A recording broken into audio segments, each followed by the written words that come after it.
Good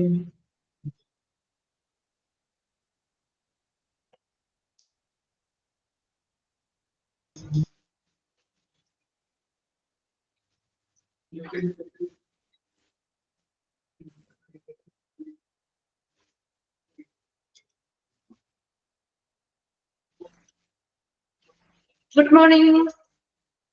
Good morning, ma'am. Good morning, ma'am. Good morning, ma'am. കഴിഞ്ഞ ക്ലാസ്സിൽ നമ്മൾ medical equipments എവിടെ വരെയാണ് എടുത്ത് നിർത്തിയത്? ഓട്ടോക്ലേവ് വരെ എത്തും. ഓട്ടോക്ലേവ് വരെ. ഓക്കെ, കംപ്ലീറ്റ് അല്ലേ ഓട്ടോക്ലേവ് വരെ? Yes ma'am.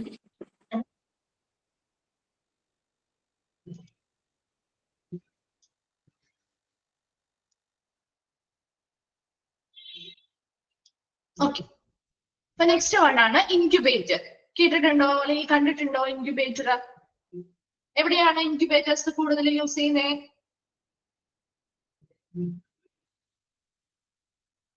ഇൻക്യുബേറ്റർ എവിടെയാണ് യൂസ് ചെയ്യുന്നത്? ഹോസ്പിറ്റലില് എവിടെയൊക്കെയാ യൂസ് ചെയ്യുന്നത് ഇൻക്യുബേറ്റേഴ്സ്? പീഡിയാട്രിക് വാർഡുകളിലെ NICU അല്ലെ, അതുപോലെയുള്ള സ്ഥലങ്ങളിലാണ് നമ്മുടെ നെബുലൈസ് എന്താണ് ഇൻക്യുബേറ്റേഴ്സ് യൂസ് ചെയ്യുന്നത് അല്ലെ. നമ്മുടെ കുഞ്ഞി നവജാത ശിശുക്കളെ സംരക്ഷിക്കുന്നതിന് വേണ്ടിയിട്ടാണ് അല്ലെ. An infant incubator is a small equipment commonly used in pediatrics hospital, birthing centers and neonatal intensive care unit. അല്ലെ, ഒരു ഇൻഫാന്റ് ഇൻക്യുബേറ്റർ എന്ന് പറയുന്നത് ഒരു ചെറിയ ഉപകരണമാണ് അല്ലെ. ഒരു പിക്ചർ കണ്ടാൽ തന്നെ നിങ്ങൾക്ക് മനസ്സിലാവും ഇതിന് വേണ്ടിയിട്ടാ പീഡിയാട്രിക് ഹോസ്പിറ്റൽസില്, അതുപോലെ ബിർത്തിങ് സെന്ററുകളില്, അതല്ലെങ്കിൽ neonatal intensive care ICUs NICU പോലെയുള്ള ഇടങ്ങളിലാണ് ഈ സ്മോൾ എക്യുപ്മെന്റ് ആയിട്ടുള്ള ഇൻക്യുബേറ്റേഴ്സ്, ഇൻഫന്റ് ഇൻക്യുബേറ്റേഴ്സ് യൂസ് ചെയ്യുന്നത്. Possibly the most apparent function of an infant incubator is to safeguard infants during the earliest stage of life. ഇവിടെ എന്താണ് ഇതിന്റെ പ്രധാന ഫംഗ്ഷൻ അല്ലെങ്കിൽ പ്രവർത്തനം എന്ന് പറയുന്നത്? Most apparent function of an infant incubator is to safeguard, എന്തിനെ സുരക്ഷിതമാക്കുന്നതിന് വേണ്ടിയാ? Infants അല്ലെങ്കിൽ നവജാത ശിശുക്കളെ അല്ലെ, during the earliest stage of life. ഇപ്പൊ ജനിച്ചു കഴിഞ്ഞിപ്പോ ഇൻക്യുബേറ്റർ കളിക്കുന്ന കുട്ടികൾ എങ്ങനെയായിരിക്കും? ചിലപ്പോൾ പ്രീമെച്യൂർ ആയിട്ട് ജനിച്ചവരാണ് അല്ലെ, അല്ലെങ്കിൽ ജനനത്തിന് ശേഷം ചിലപ്പോൾ മറ്റെന്തെങ്കിലും ബുദ്ധിമുട്ടുകളോ കാര്യങ്ങളോ അനുഭവപ്പെടുന്ന കുട്ടികളായിരിക്കാം അല്ലെ. അവരുടെ ആ ഒരു ലൈഫ് സ്റ്റേജിന്റെ സ്റ്റാർട്ടിംഗ് പോയിന്റ് ആണ് അല്ലെ ഇവിടെ. അവിടെ ജനിച്ചധികം ദിവസങ്ങളായിട്ടുണ്ടാവില്ല. അവരുടെ ആ ഒരു ജീവിതത്തിന്റെ ആദ്യ ഘട്ടങ്ങള് അല്ലെ, ആദ്യ ഘട്ടങ്ങളിൽ അവർക്ക് എന്തെങ്കിലും ഹെൽത്ത് റിലേറ്റഡ് ആയിട്ടുള്ള പ്രോബ്ലംസ് ഒക്കെ ഉണ്ടാവുകയാണെങ്കിൽ അതിൽ നിന്നൊക്കെ അവരെ സംരക്ഷിക്കുന്നതിന് വേണ്ടി അല്ലെ, നവജാത ശിശുക്കളെ സംരക്ഷിക്കുന്നതിന് വേണ്ടിയാണ് ഒരു ഇൻക്യുബേറ്റർ അല്ലെങ്കിൽ ഇൻഫന്റ് ഇൻക്യുബേറ്റർ പ്രവർത്തിക്കുന്നത്. ഒരു ഇൻക്യുബേറ്റർ അല്ലെങ്കിൽ ഒരു ഇൻഫന്റ് ഇൻക്യുബേറ്റർ എന്ന് പറയുന്നത് ഒരു ചെറിയ എക്യുപ്മെന്റ് ആണ്. അത് കോമൺ ആയിട്ട് യൂസ് ചെയ്യുന്നത് പീഡിയാട്രിക്സ് വിഭാഗത്തില്, ബർത്തിങ് സെന്ററുകളില്, നിയോനേറ്റൽ ഇന്റൻസീവ് കെയർ യൂണിറ്റ് അല്ലെങ്കിൽ NICU മുതലായവയിലാണ്. പ്രധാനമായിട്ടും ഇതിന്റെ ഫംഗ്ഷൻ എന്ന് പറയുന്നത് at earlier stage of life, ഈ പറയുന്ന കുഞ്ഞുങ്ങളുടെ ഏർലിയർ സ്റ്റേജ്, ജീവിതത്തിന്റെ ആദ്യ ഘട്ടങ്ങളിൽ അവർക്ക് മറ്റെന്തെങ്കിലും രോഗങ്ങളോ അല്ലെങ്കിൽ മറ്റെന്തെങ്കിലും ബുദ്ധിമുട്ടുകളോ ഒക്കെ ഉണ്ടാവുമ്പോൾ അവരെ സംരക്ഷിക്കുന്നതിന് വേണ്ടിയാണ് ഇൻഫന്റ് ഇൻക്യുബേറ്റേഴ്സ് യൂസ് ചെയ്യുന്നത്. വേഗം ഒന്ന് വായിച്ചു നോക്കിയേ ഇൻഫന്റ് ഇൻക്യുബേറ്റർ.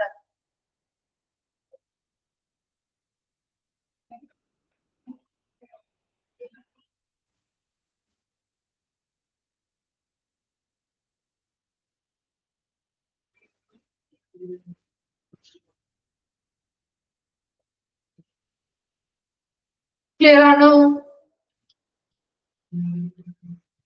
ക്ലിയർ ആണോ?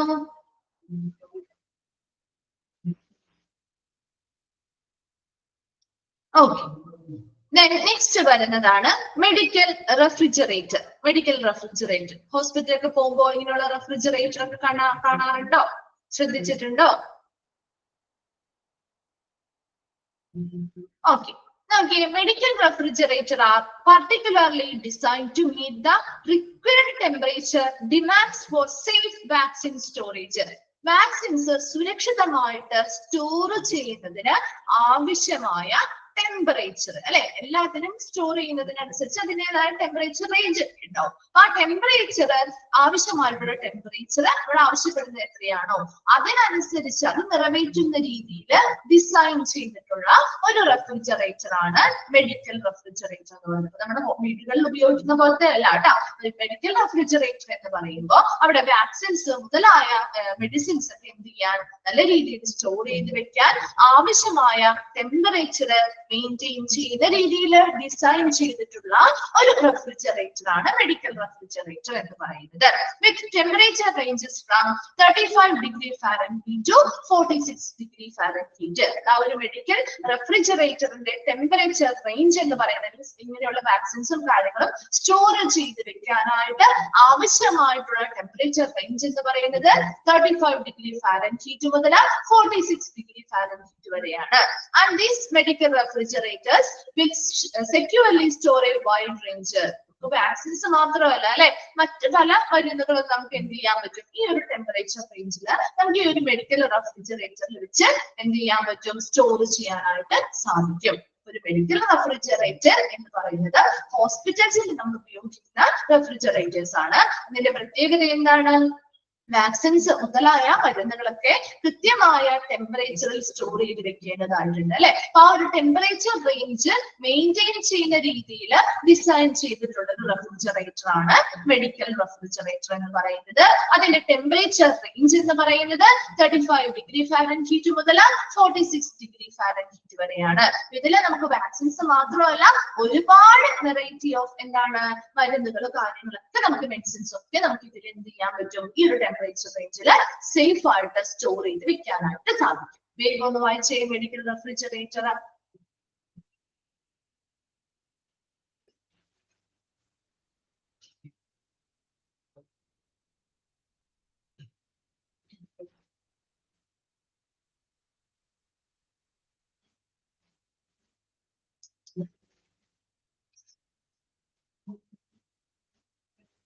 ക്ലിയർ ആണോ?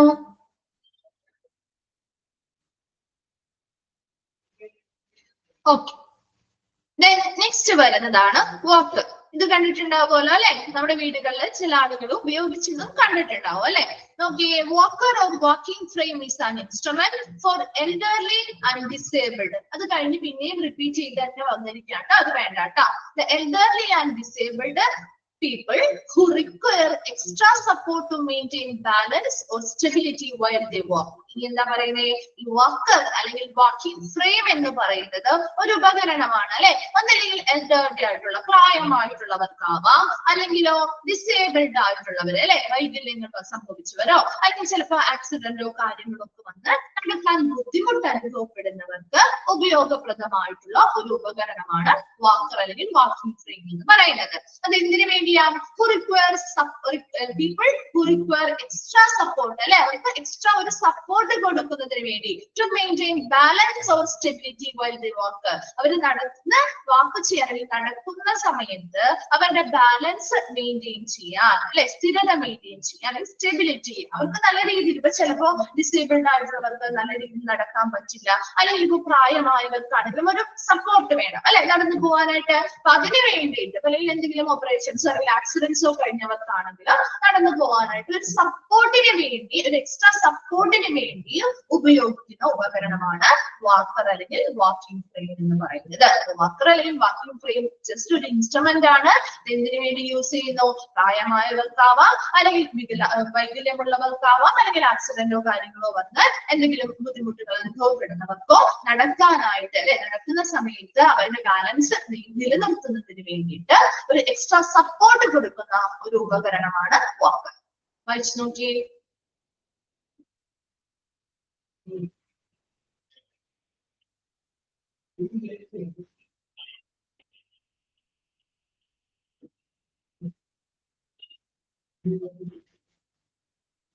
ക്ലിയർ ആണോ?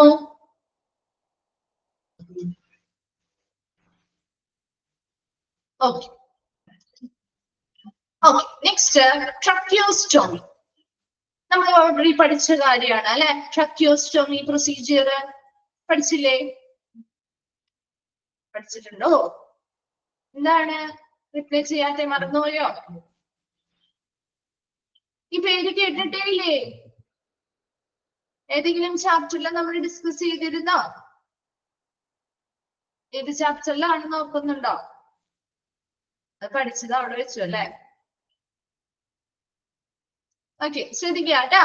നോക്കിയേ, tracheostomy.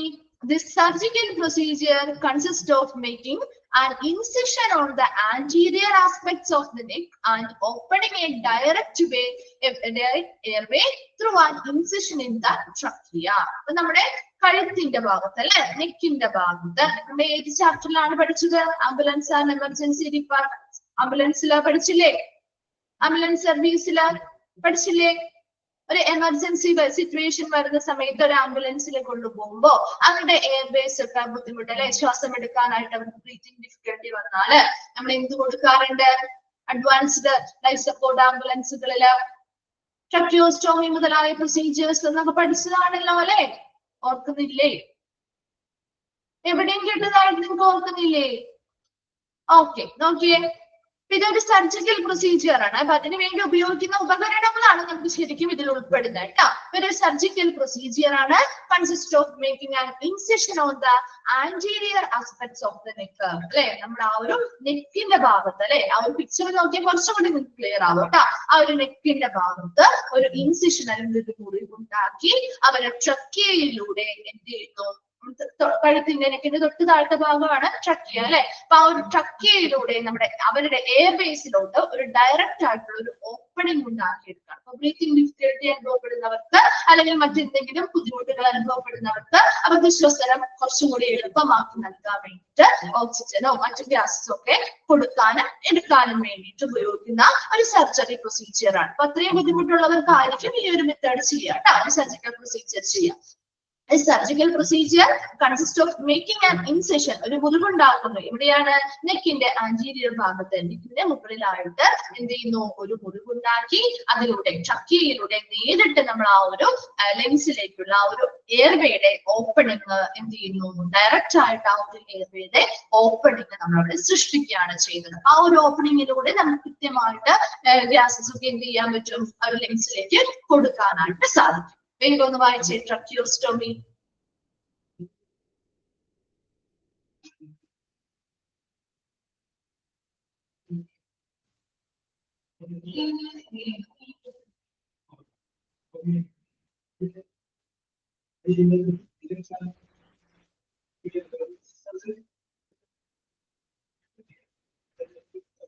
ക്ലിയർ ആണോ ട്രക്കിയോസ്റ്റോമി?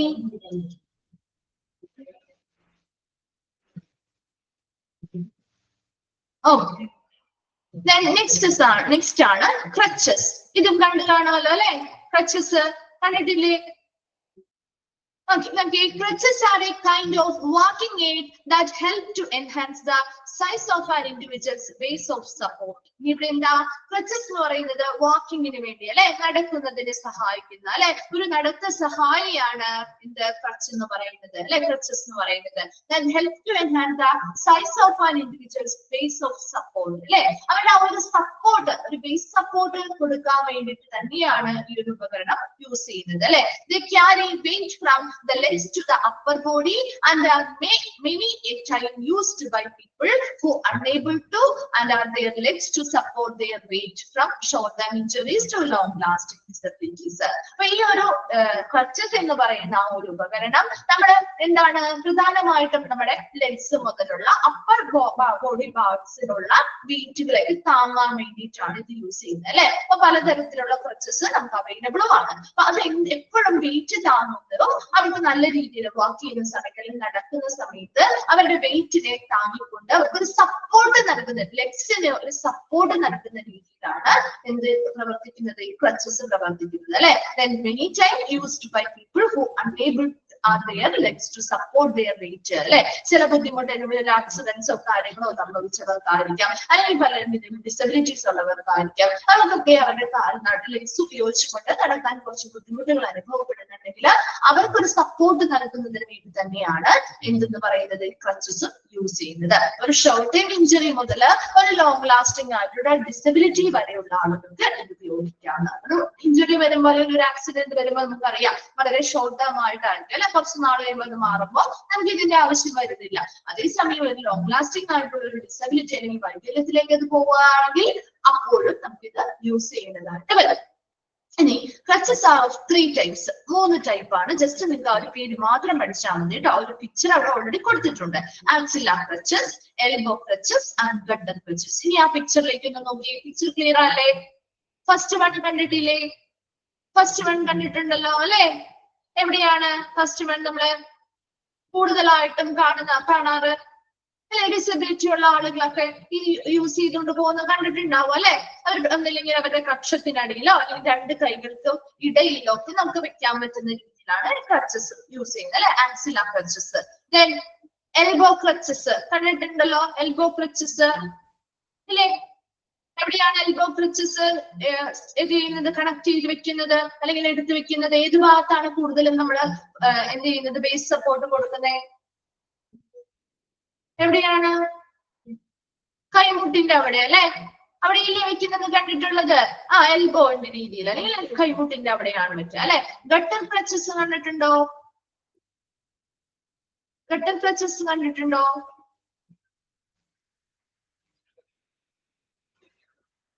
ഇല്ലേ, ആരും കണ്ടിട്ടില്ല. ഓക്കെ.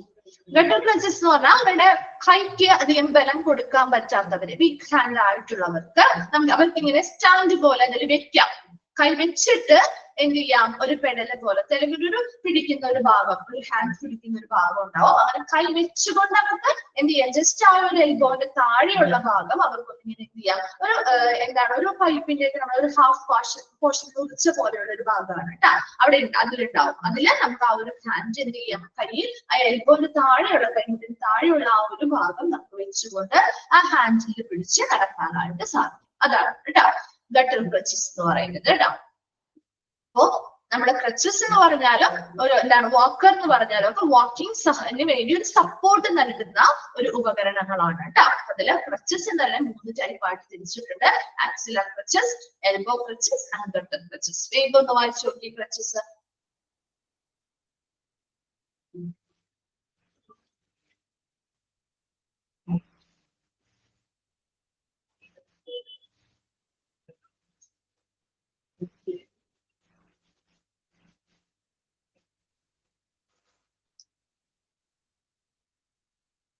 ക്ലിയർ ആണോ?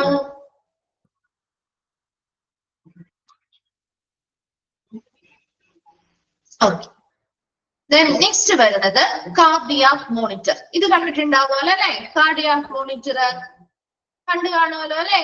ഏത് സിറ്റുവേഷൻസിലാണ് കാർഡിയാക് മോണിറ്റർ കൂടുതൽ യൂസ് ചെയ്യുന്നത്? എങ്ങനെയുള്ള സിറ്റുവേഷൻസിലായിരിക്കും? എങ്ങനെയുള്ള സിറ്റുവേഷൻസിലാണ് നിങ്ങൾ കണ്ടിരിക്കുന്നത്? നമ്മുടെ ഫിലിംസിലൊക്കെ കൂടുതൽ കണ്ടിട്ടുണ്ടാവും അല്ലെ? എങ്ങനെയുള്ള സിറ്റുവേഷൻസിലാണ് കാണാറ് ഒരു കാർഡിയാക് മോണിറ്റർ? കാർഡിയാക് അറസ്റ്റ് അല്ലെങ്കിൽ ICU അല്ലെ? എമർജൻസി സിറ്റുവേഷൻസിലാണ് അല്ലെ? അത് എമർജൻസി സിറ്റുവേഷൻസിലാണ് കേട്ടോ. അപ്പൊ നോക്കി, the cardiac monitor is an equipment that exhibits the electrical and pressure waveforms of the cardiovascular system for measurement and treatment. അപ്പൊ നമ്മുടെ ഹേർട്ട് റിലേറ്റഡ് ആയിട്ടുള്ള പ്രോബ്ലംസ് ഉള്ളവരാവാം അല്ലെങ്കിൽ ഒരു എമർജൻസി സിറ്റുവേഷൻസിൽ അത്രയും ക്രിട്ടിക്കൽ ആയിട്ട് ഉള്ള ഏരിയാസിലാണ് നമ്മൾ യൂസ് ചെയ്യുന്നത്. ഈ ഒരു ഉപകരണം അവരുടെ ഹേർട്ടിന്റെ അല്ലെ ഹൃദയത്തിന്റെ ഇലക്ട്രിക്കൽ ആൻഡ് പ്രഷർ വേവ് ഫോംസിലൂടെ അവിടുത്തെ പ്രവർത്തനങ്ങൾ എങ്ങനെയാണ്, ഹാർട്ടിന്റെ റിതം എങ്ങനെയാണ്, ബീറ്റ് എങ്ങനെയാണ്, കൃത്യമായിട്ട് പോകുന്നുണ്ടോ എന്നൊക്കെ നമുക്ക് കൃത്യമായിട്ട് ഇതിൽ നോക്കിയാൽ മനസ്സിലാവും അല്ലെ? അതൊരു വേവ് ഫോമിന്റെ രൂപത്തിലാണ്, ഒരു തരംഗ രൂപത്തിലാണ് അത് രേഖപ്പെടുത്തുന്നത്.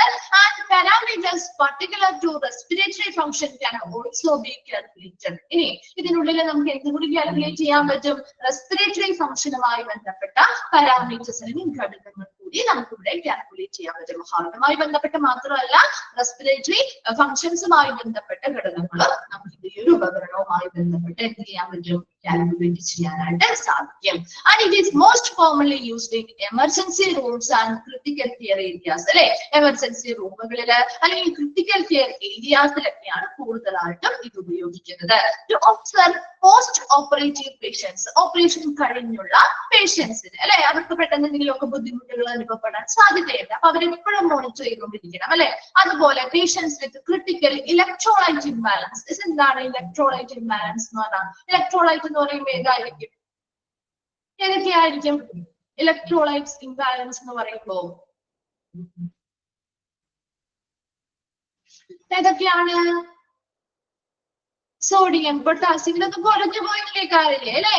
ചില ആളുകൾക്ക് കുറഞ്ഞു പോയിട്ട് ബോധം ഇല്ലാതെയായി അല്ലെങ്കിൽ വയ്യാതെയായി എന്നൊക്കെ കേട്ടിട്ടില്ലേ? അത് തന്നെ. അപ്പൊ അങ്ങനെയുള്ള സോഡിയം, പൊട്ടാസ്യം, കാൽസ്യം മുതലായിട്ടുള്ള ഇലക്ട്രോലൈറ്റ്സിൽ എന്തെങ്കിലും ബാലൻസില് വ്യത്യാസങ്ങൾ വരുന്ന ആളുകൾക്കും എന്താണ് അവർ ക്രിട്ടിക്കൽ ആവും. ഇപ്പൊ സോഡിയം കുറഞ്ഞു എന്നൊക്കെ പറയാൻ ഭയങ്കര ക്രിട്ടിക്കൽ ആയിട്ടുള്ള അവസ്ഥയാണ്. അവരുടെ ബോധമൊക്കെ പോയി അവർക്ക് ചിലപ്പോ മറ്റുള്ള കാര്യങ്ങൾ ചെയ്യുന്നത് ഒരു ബാലൻസ് ഇല്ലാതൊക്കെ വരുന്ന പല സിറ്റുവേഷൻസ് ഉണ്ട് കേട്ടോ. അപ്പൊ അങ്ങനെയുള്ള ക്രിട്ടിക്കൽ ആയിട്ടുള്ള സിറ്റുവേഷൻസിൽ അതർ അൺസ്റ്റേബിൾ പേഷ്യൻസ്, നമുക്ക് സ്ഥിരമായിട്ട് സ്ഥിരതയില്ലാതെ അല്ലെങ്കിൽ നേരെ നല്ല രീതിയിൽ ശരിയായിട്ട് ഹെൽത്തി ആയിട്ട് നിൽക്കാൻ പറ്റാത്ത അങ്ങനെയുള്ള അൺസ്റ്റേബിൾ ആയിട്ടുള്ള പേഷ്യൻസ് മുതലായിട്ടുള്ളവര് ഉൾപ്പെടുത്തിയിട്ടുള്ള ഒരു ക്രിട്ടിക്കൽ കെയർ ഏരിയ അല്ലെങ്കിൽ ഒരു എമർജൻസി റൂമുകളിലാണ് ഈ പറയുന്ന കാർഡിയക് മോണിറ്ററുകൾ കൂടുതലായിട്ട് യൂസ് ചെയ്യുന്നത്. അപ്പൊ അതിൽ നമുക്ക് എന്തൊക്കെ ചെയ്യാൻ പറ്റും? ഹാർട്ടുമായി ബന്ധപ്പെട്ട ഹാർട്ടിന്റെ ഇലക്ട്രിക്കൽ പ്രവർത്തനങ്ങൾ എന്തൊക്കെയാണ്? ഹാർട്ടിന്റെ ഹാർട്ട് ബീറ്റ് കൃത്യമായിട്ട് വരുന്നുണ്ടോ? അതുപോലെ ഹാർട്ടിന്റെ ഋതം എന്തെങ്കിലും ചേഞ്ചസ് വരുന്നുണ്ടോ?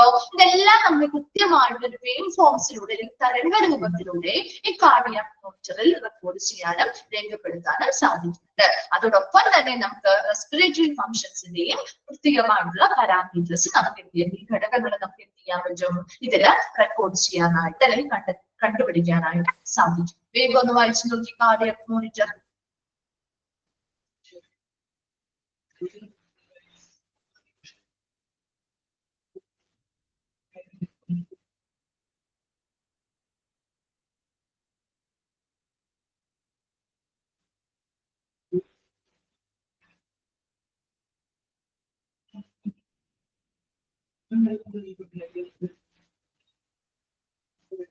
ക്ലിയർ ആണോ? Cardiac monitor okay. നമ്മുടെ ലാസ്റ്റ് വൺ ആണ് ട്രാക്ഷൻ. ഒരു പിക്ചർ നോക്കിയാൽ നിങ്ങൾക്ക് മനസ്സിലാവും കേട്ടോ ട്രാക്ഷൻ എന്താണ്. കണ്ടിട്ടുണ്ടോ? ഹോസ്പിറ്റലിൽ ചെല്ലുമ്പോ വാർഡുകളിലോ റൂമുകളിലോ ഒക്കെ ഇങ്ങനെ പേഷ്യൻസിനെ എന്ത് ചെയ്യുന്നു, കാലോ കൈയോ ഒക്കെ പൊക്കി വെയിറ്റ് ഇട്ട് കിടത്തിയിരിക്കുന്നത് കണ്ടിട്ടുണ്ടോ? അത് തന്നെയാണ് ട്രാക്ഷൻ എന്ന് പറയുന്നത് കേട്ടോ. The traction is a set of mechanisms to straighten broken bones or relieve pressure on the spine and bones. ഇവിടെ എന്ത് ചെയ്യുന്നു?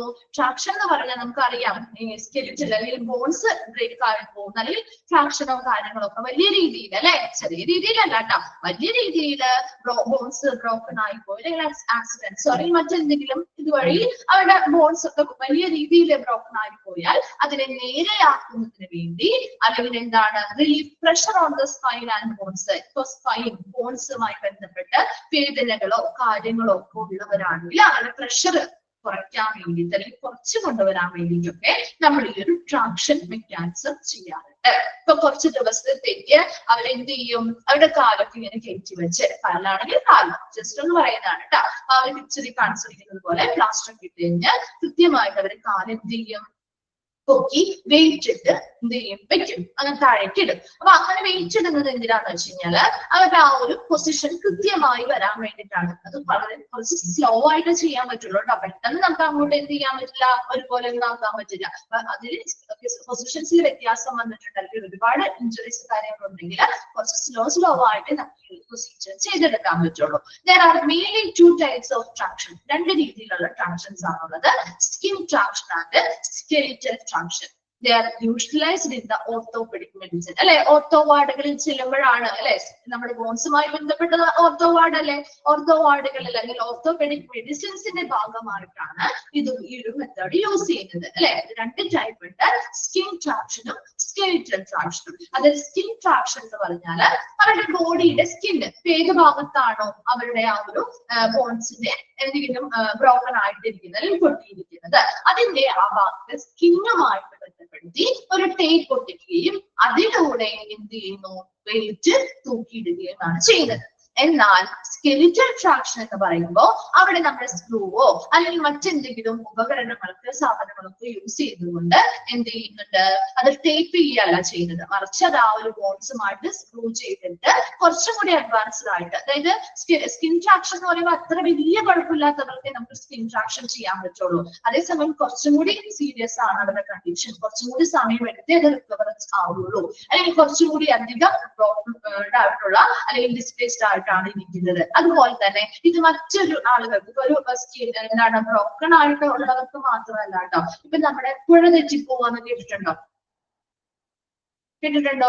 കൈയുടെയും കാലിന്റെയൊക്കെ കുഴ തെറ്റിപ്പോവാന്ന് കേട്ടിട്ടില്ലേ? അപ്പൊ അങ്ങനെയുള്ളവരുടെയും അത് ആ ഒരു കറക്റ്റ് പൊസിഷനിലേക്ക് നേരെയാക്കിയിടാൻ വേണ്ടിയിട്ട് ഈ ഒരു പ്രൊസീജിയർ തന്നെയാണ് യൂസ് ചെയ്യുന്നത് കേട്ടോ. ഹോസ്പിറ്റലൊക്കെ ചെല്ലുമ്പോൾ നിങ്ങൾ കണ്ടിട്ടുണ്ടാവും ഒരു കിഴിയൊക്കെ കെട്ടി തൂക്കിയിട്ടിരിക്കുന്നവരുടെ കാലിലൂടെ അല്ലെ. ശരിക്കും വെയിറ്റ് ആണ് ഇത്ര കൃത്യമായിട്ട് അവരുടെ രോഗാവസ്ഥയ്ക്ക് അനുസരിച്ചുള്ള വെയിറ്റ് അല്ലെങ്കിൽ അവരുടെ എന്താണോ ബുദ്ധിമുട്ട് വെയിറ്റ് ആണ് തൂക്കിയിടുന്നത്. അപ്പൊ അത് അനങ്ങാതെ എന്ത് ചെയ്യുന്നു, അവർക്ക് ഒട്ടും അനങ്ങാൻ പറ്റില്ല. അവർ വെയിറ്റ് ഇട്ട് കഴിഞ്ഞാൽ അവരുടെ കാല് അനക്കാതെ ഇരുന്ന് അത് നല്ല രീതിയിൽ സ്ലോ ആയിട്ട് കൃത്യമായി വരാൻ വേണ്ടിയിട്ടാണ്. സ്കെലിറ്റൽ ട്രാക്ഷൻ ആകുമ്പോൾ അവിടെ സ്ക്രൂവോ മറ്റെന്തെങ്കിലും സാധനങ്ങളൊക്കെ ഉപയോഗിച്ചുകൊണ്ട് അവിടെ എന്ത് ചെയ്യുന്നുണ്ട്, ആ ബോൺസിലേക്ക് നമ്മൾ സ്ക്രൂ ചെയ്തുകൊണ്ടാണ് അതിൽ നിന്നാണ് നമ്മൾ എന്ത് കൊടുക്കുന്നത്, വെയിറ്റ് കൊടുക്കുന്നത്. സ്കിൻ ട്രാക്ഷൻ ആകുമ്പോൾ അവിടെ പുറത്തുള്ള സ്കിന്നിലൂടെയാണ് നമ്മൾ എന്ത് ചെയ്യുന്നത്, വെയിറ്റ് ടേക്ക് ചെയ്തിട്ട് അതിലൂടെയാണ് വെയിറ്റ് ഇട്ട് കൊടുക്കുന്നത് കേട്ടോ. വേഗം ഒന്ന് വായിച്ചു നോക്കി ട്രാക്ഷൻ.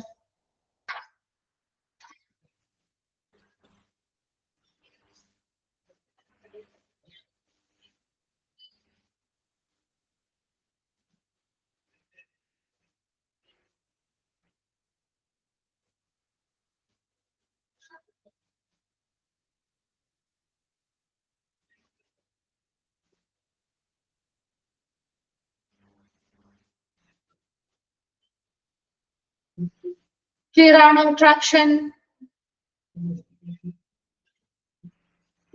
ഓക്കെ, അപ്പൊ നമ്മളൊരു 43 എക്യുപ്മെന്റ്സുകളാണ് പഠിച്ചത് അല്ലെ. അപ്പൊ അതിലൊന്നും മാർക്ക് കളയരുത്, കൂടുതലും ക്വസ്റ്റ്യൻസ് വരാൻ സാധ്യതയുള്ള ഒരു ചാപ്റ്റർ ആണ് കേട്ടോ.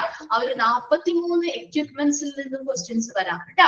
അതുകൊണ്ട് തന്നെ ഒരിക്കലും സ്കിപ്പ് ചെയ്യാൻ പറ്റാത്ത ഒരു ചാപ്റ്റർ കൂടിയാണ്, കൂടുതൽ നോക്കേണ്ട മാർക്ക് സ്കോർ ചെയ്യാൻ പറ്റുന്ന ഒരു ചാപ്റ്റർ കൂടിയാണ്. അതിൽ ഇമ്പോർട്ടന്റ് ആയിട്ടുള്ള കുറച്ചധികം കാര്യങ്ങൾ, ഒരുപാട് എക്യുപ്മെന്റ്സുകൾ കാര്യങ്ങൾ പറയുന്നുണ്ട്. എന്താണ് അഞ്ജന?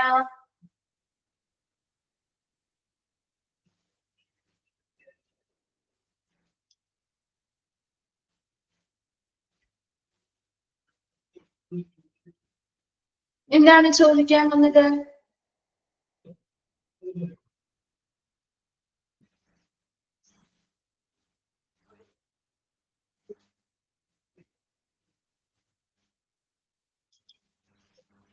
ഓക്കെ, ശ്രദ്ധിച്ചേ. അപ്പൊ നമ്മള് അത്രയും ഒരു 43 എണ്ണം പഠിച്ചിട്ടുണ്ട്. അതുകൊണ്ട് തന്നെ എല്ലാം നിങ്ങളൊന്ന് നോക്കി വെക്കണം കേട്ടോ. നിങ്ങൾക്ക് അറിയാവുന്നതല്ലേ, ഗൈഡിൽ തന്നിരിക്കുന്നതാണോന്നോ, എങ്ങനെയാണ് നിങ്ങൾക്ക് ഇൻഫർമേഷൻസ് കിട്ടിയിരിക്കുന്നതെന്ന് മിസ്സിന് അറിയില്ല കേട്ടോ.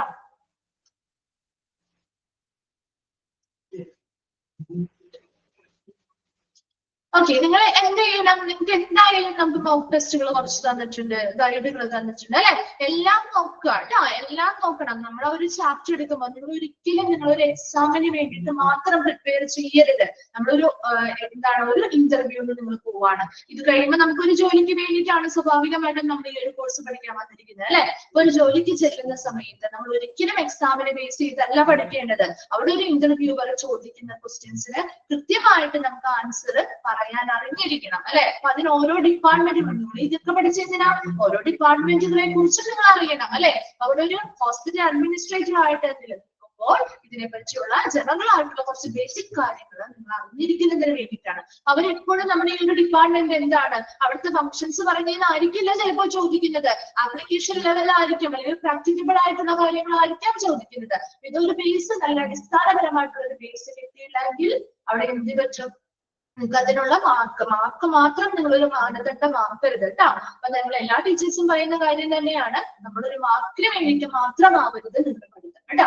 മാർക്ക് വേണം, അതോടൊപ്പം തന്നെ നമുക്ക് ഇതിലുള്ള അറിവുകളും വേണം. അപ്പൊ അതുകൊണ്ട് തന്നെ നിങ്ങൾക്കായിട്ട് മാത്രമല്ല നമ്മുടെ മോക്ക് ടെസ്റ്റുകളുണ്ട്, അതുപോലെ നമ്മുടെ ചാപ്റ്റർ വൃത്തിയായിട്ട് എല്ലാ ചാപ്റ്റേഴ്സും വൃത്തിയായിട്ട് നിങ്ങൾക്ക് പഠിച്ചു കഴിഞ്ഞാൽ ഏതൊരു വളരെ സിമ്പിൾ ആയിട്ടുള്ള രീതിയിലാണ് നിങ്ങൾക്ക് കൊടുത്തിരിക്കുന്നതും എല്ലാ ടീച്ചേഴ്സും പഠിപ്പിച്ചിരിക്കുന്നതും. അപ്പൊ നല്ല രീതിയിൽ നിങ്ങൾക്ക് ഓരോ മാർക്കുകളും സ്കോർ ചെയ്യാന്ന് മാത്രമല്ല നല്ല രീതിയിൽ ഇന്റർവ്യൂ കാര്യങ്ങളൊക്കെ അറ്റൻഡ് ചെയ്യാന്നുള്ളതും ഇതിന്റെ ഒരു ഭാഗമാണ് കേട്ടോ.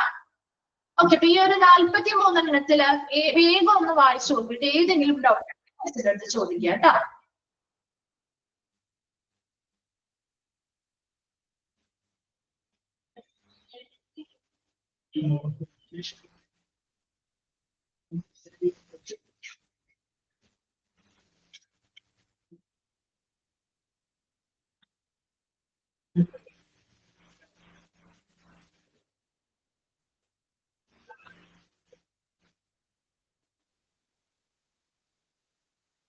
ഏതെങ്കിലും ഡൗട്ട് ഉണ്ടോ?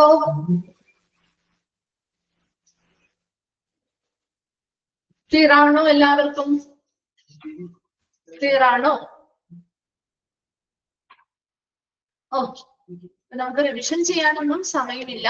നിങ്ങളുടെ പോർഷൻസ് ഓൾമോസ്റ്റ് നമ്മുടെ എല്ലാ ചാപ്റ്റേഴ്സും കഴിഞ്ഞില്ലേ? എല്ലാ ചാപ്റ്റേഴ്സും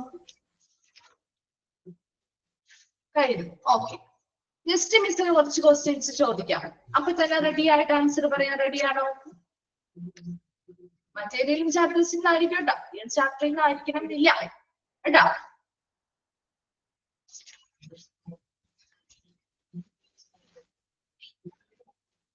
ഓക്കെ, നമുക്ക് മെറ്റീരിയൽസ് മാനേജ്മെന്റ് നോക്കാം. In case of financial or accounting terms, the capital equipment is called dash. ഏതാണ് ക്യാപിറ്റൽ എക്യുപ്മെന്റിനെ എന്തെന്നാ വിളിക്കുന്നത്? ഒരു ഫിനാൻഷ്യൽ ടേംസിൽ അല്ലെങ്കിൽ അക്കൗണ്ടിങ് ടേംസിൽ എന്തെന്നാ വിളിക്കുന്നത്? ക്യാപിറ്റൽ എക്യുപ്മെന്റ്സിനെ എന്താണ്? ആരും പഠിച്ചു തുടങ്ങിയിട്ടില്ല. എന്താണ് ക്യാപിറ്റൽ എക്യുപ്മെന്റ്സിനെ വിളിക്കുന്ന പേര്? Fixed asset. കേട്ടിട്ടുണ്ടോ? ഫിക്സഡ് അസറ്റ് എന്നാണ് വിളിക്കുന്നത് കേട്ടോ. Then next ചോദിക്കട്ടെ. The person who give equipment for lease. ലീസിന് വേണ്ടി കൊടുക്കുന്ന ആളെ വിളിക്കുന്ന പേരെന്താ? ലീസിന് വേണ്ടി കൊടുക്കുന്ന ആളെ വിളിക്കുന്ന പേരെന്താണ്? ലെസ്സർ. വെരി ഗുഡ്, ലെസ്സർ കേട്ടോ. Then that is the process of becoming outdated or old-fashioned and no longer used. ഏതാണ് ആ ഒരു പ്രോസസ്സ്? ഔട്ട്ഡേറ്റ് ആവുക, അല്ലെങ്കിൽ ഓൾഡ് ഫാഷൻ ആവുക, അല്ലെങ്കിൽ നോ ലോങ്ങർ നമുക്ക് പിന്നീട് യൂസ് ചെയ്യാൻ പറ്റാതാവുക. ആ ഒരു പ്രോസസ്സിനെ വിളിക്കുന്ന പേരെന്താ? എന്താണ് ആ ഒരു പ്രോസസ്സിനെ വിളിക്കുന്ന പേര്? ഒബ്സൊളസെൻസ് അല്ലേ? പഠിച്ചതല്ലേ ഒബ്സൊളസെൻസ്. മെഡിക്കൽ എക്യുപ്മെന്റ്സിൽ നിന്ന് ചോദിക്കട്ടെ എന്നാ? കിട്ടോ? കിട്ടുമോ? ഓക്കെ, ചോദിക്കാം. എന്താണ് AED? AED എന്താണ്? AEDയുടെ എക്സ്പാൻഡഡ് ഫോം എന്താണ്? AEDയുടെ എക്സ്പാൻഡഡ് ഫോം എന്താ?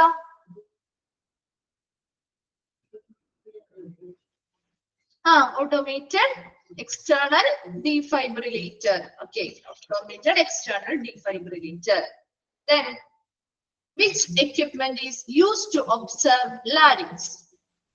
Which equipment is used to observe larynx?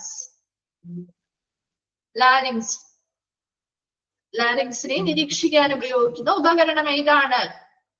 ആ പേരിൽ നിന്ന് തന്നെ നിങ്ങൾക്ക് കണക്ട് ചെയ്തൂടെ? ലാരിങ്കോസ്കോപ്പ് അല്ലെ? ആ പേരിൽ നിന്ന് തന്നെ അങ്ങനെ കണക്ട് ചെയ്ത് പഠിക്കണം കേട്ടോ. അപ്പൊ നമുക്ക് ഒരിക്കലും മാറിപ്പോവില്ല. എന്ത് കാര്യവും നമ്മൾ എന്തുമായിട്ടെങ്കിലും കണക്ട് ചെയ്തിരിക്കുക, അല്ലെങ്കിൽ ഒരു കോഡുകളിലൂടെ പഠിക്കുക. അപ്പൊ ഏറ്റവും സിമ്പിൾ ആയിട്ടുള്ള മെത്തേഡുകളാണ് അതൊക്കെ അല്ലെ? അപ്പൊ നോക്കിയേ. നെക്സ്റ്റ് ECGയുടെ എക്സ്പാൻഡഡ് ഫോം എന്താ? ECGയുടെ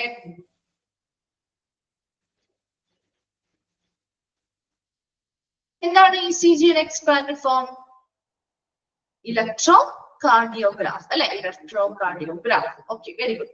Which is an auditory medical device for auscultation or listening to the inner sounds of an animal or human body. This auditory device is medical device animal human beings inner sound listen use nebulizer nebulizer inner sound stethoscope stethoscope then next echo expanded form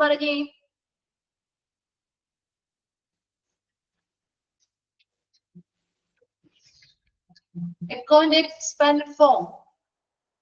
Echo ane അറിയപ്പെടുന്ന മറ്റൊരു പേര് എന്താണ് കേട്ടിട്ടില്ലേ? Echocardiography അല്ലെ? Echocardiography. ഇനി ഏത് equipment ആണ് ഐയുടെ fundus of the I and other structures watch ചെയ്യാനായിട്ട് യൂസ് ചെയ്യുന്നത്? ഐയുമായി ബന്ധപ്പെട്ട ആകെ ഒരു ഉപകരണമാണ് നമ്മൾ പഠിച്ചിട്ടുള്ളൂ. ഏതാണ്? ഒഫ്താൽമോസ്കോപ്പ് അല്ലെ? ഒഫ്താൽമോസ്കോപ്പ് കേട്ടോ.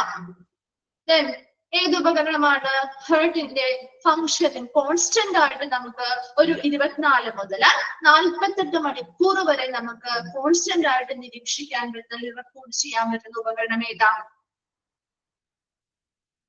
ഹോൾട്ടർ മോണിറ്റർ അല്ലെ? Halter monitor. Very good. Halter monitor. Then എന്താണ് EEG? EEG. EEG.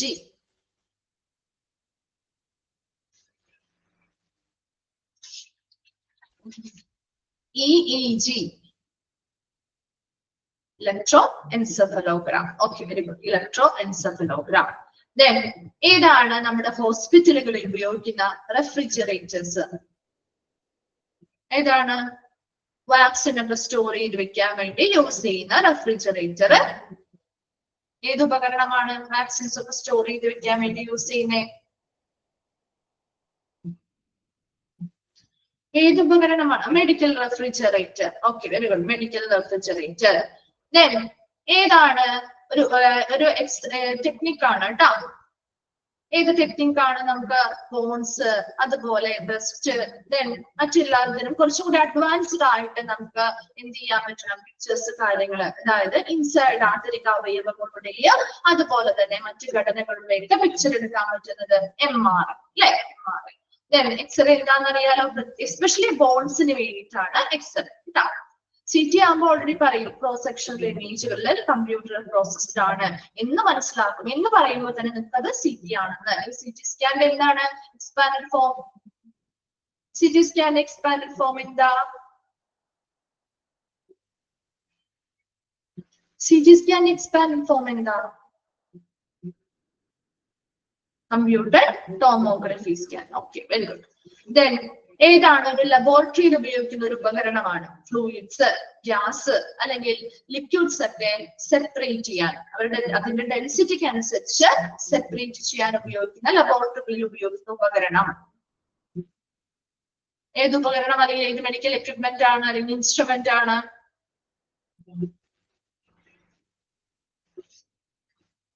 Centrifuge. Very good. Centrifuge കേട്ടോ. ഇനി ത്രെഡ്മിൽ ടെസ്റ്റിനെ അറിയപ്പെടുന്ന മറ്റൊരു പേര്? ത്രെഡ്മിൽ ടെസ്റ്റിനെ അറിയപ്പെടുന്ന മറ്റൊരു പേര്?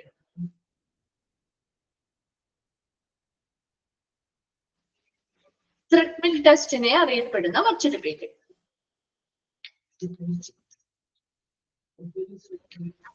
Cardiac stress test. Okay, cardiac stress test.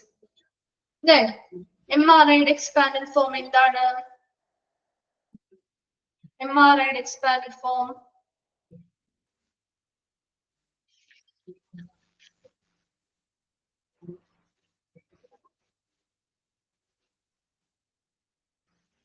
magnetic resonance imaging. Very good. Magnetic resonance imaging. Then next question. നമ്മുടെ ബ്ലഡിലെ ഗ്ലൂക്കോസ് ലെവൽ അല്ലെങ്കിൽ ഗ്ലൂക്കോസ് കോൺസെൻട്രേഷൻ മെഷർ ചെയ്യാനായിട്ട് അല്ലെങ്കിൽ നിർണ്ണയിക്കാനായിട്ട് ഉപയോഗിക്കുന്ന ഉപകരണം? ഗ്ലൂക്കോമീറ്റർ. വളരെ സിമ്പിൾ ആണ് അല്ലെ? ഗ്ലൂക്കോമീറ്റർ. ഓക്കെ, ഇത്രയും കാര്യങ്ങൾ കുറച്ചൊക്കെ നിങ്ങൾ ഒന്നുകൂടി ശ്രദ്ധിച്ച് ബാക്കിയുള്ള ചാപ്റ്റേഴ്സ് ഒക്കെ ഒന്ന് എന്ത് ചെയ്യുക, റിവൈസ് ചെയ്തിട്ട് നല്ലോണം റിവൈസ് ചെയ്തിട്ട് വേണം എക്സാം എഴുതാൻ കേട്ടോ.